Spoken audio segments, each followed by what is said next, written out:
Dneska máme 24.2020, je pondelok. Ja som opäť na stavbe. Samozrejme už je obední hodina, pretože som riešil ráno Mustanga. Musel som ho vyzvednúť z lakovny. Nicméne, teď potrebujem čo najrýchlejšie spraviť otvory pro okna, pretože výroba okna bude trvať 6 až 8 týždňov. Takže ja to musím teď vyrezať, aspoň jedno okno. Zítra zase doveziem ďalší materiál a musím si prichystať otvory, aby sme to mohli zmerať a posléze nechať vyrobiť.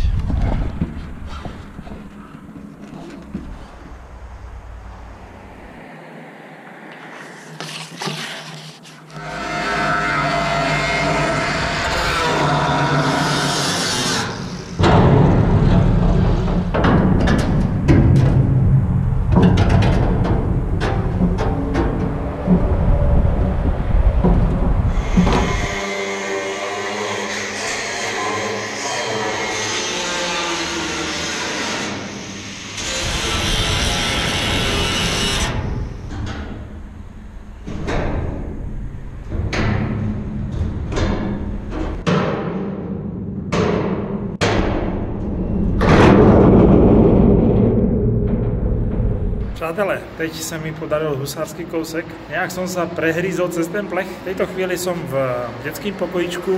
My tu máme zrovna dopravní zácpu, pretože sa tu pokazil kamión pred náma, takže to řídí policie.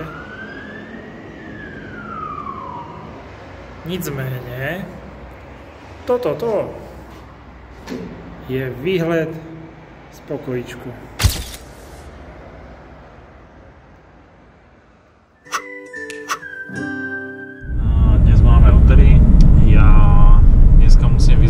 Vlastne materiál na stavbu, železo, jekly a íčka, účka, veškerý materiál, ktorý nám ešte chýba.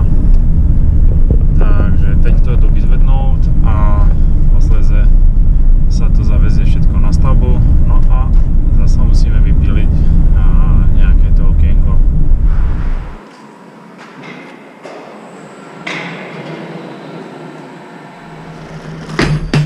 Je to všechno.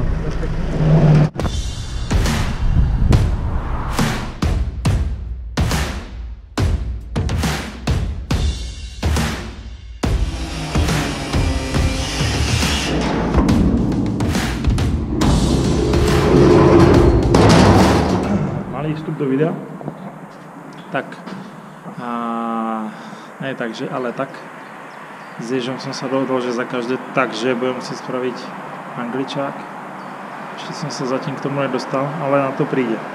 Nicméně, v klidu sa pýtajte, pokiaľ niečo chcete vedieť, alebo ak by vás niečo zajímalo, v klidu do komentárov, není problém, pokúsim sa na všetko odpovedať.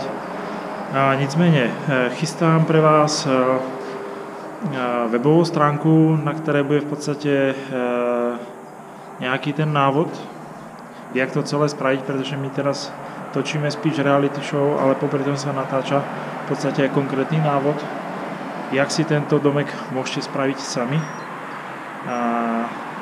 v jednej osobe. A pilne na tom pracujem, takže tešte sa na to. Kedy ho spustím, ešte zatím nevíme, pretože nemám informácie od webmastera, jak to teď vyzerá v tejto chvíli, ale priebežne vás budem o tom informovať.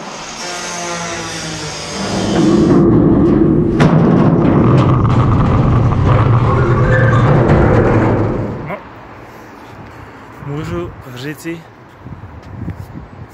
že som špinavý jak prase, ale spokojný, pretože máme prichystané v podstate skoro téměř všechny otvory, krom vchodu samozrejme. Ten bude trošku komplikovanejší, pretože musíme spraviť vlastne dovnitř výřez, ale to si necháme na později. Zítra spravíme rámy. Skúsime spraviť ešte nejaké okná ze zadu a môžeme to dať do výroby.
vyrážíme v plné sestavě na stavbu podívat se, jak pokračuje. A vzali jsme sebou motorku i koloběžku, že? Marek pracuje a my jsme se vydali na procházku. Krásná projížďka a procházka kolem Bečvy.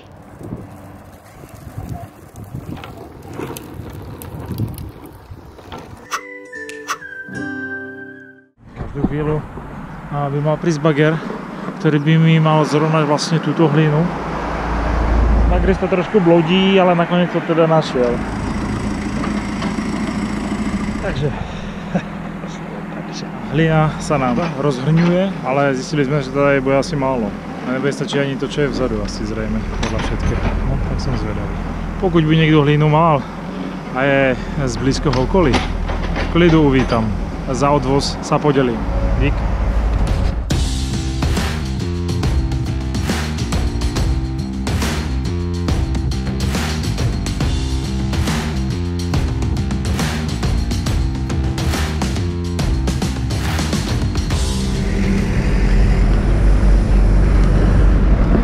Mám ešte dárečky po pôvodnom majiteľovi, ktorý mi to tu nechal,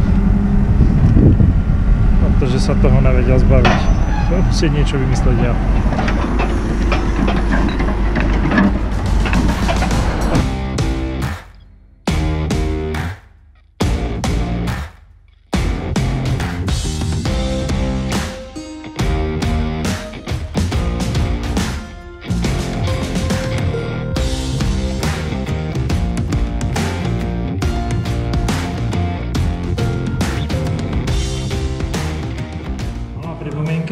Ten kontener není moc značený k tomu, že ho pílíme, takže není radno ho moc hladkať, pretože pak si krásne rukavice na zváranie rozrežete.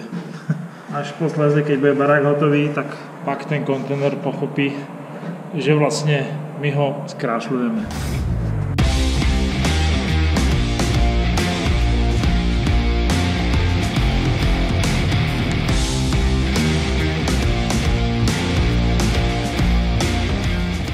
By som vyhoval svojim devčatám, to znamená, že vlastne chceli by horolezeckú stenu, takže vlastne odtadiaľ to vlastne až hore im spravím vlastne horolezeckú stenu,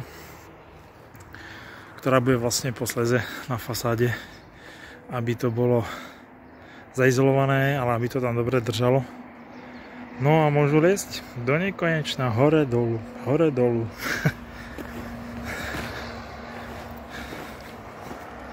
Vyzerá to fakt dobře.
Tak, prišli ste tatníkovi pomôcť? Jo. A čo to máš? No, to mám hlínu a tam vozí po ten koletí hlínu. Aha. No výborne, no tak to máš čo ešte robiť, pretože tej hlíny tam je hodne.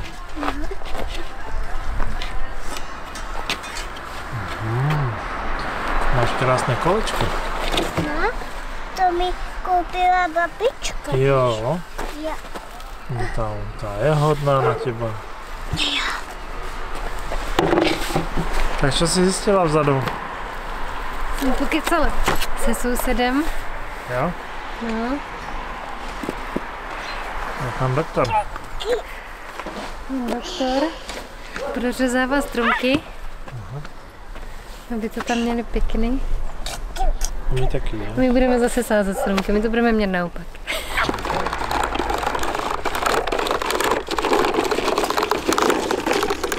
Tak ahoj. Ahoj, naši, na tatínku. A v tej bote je toľko hlíny teraz. Mojí.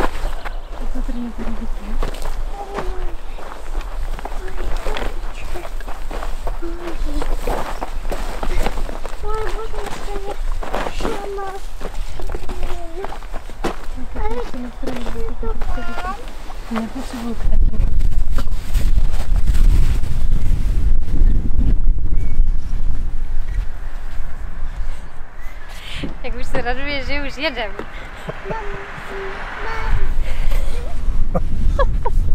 Ja sa vytešujem. Už se těší, že už odjíždíme pro dnešek. No.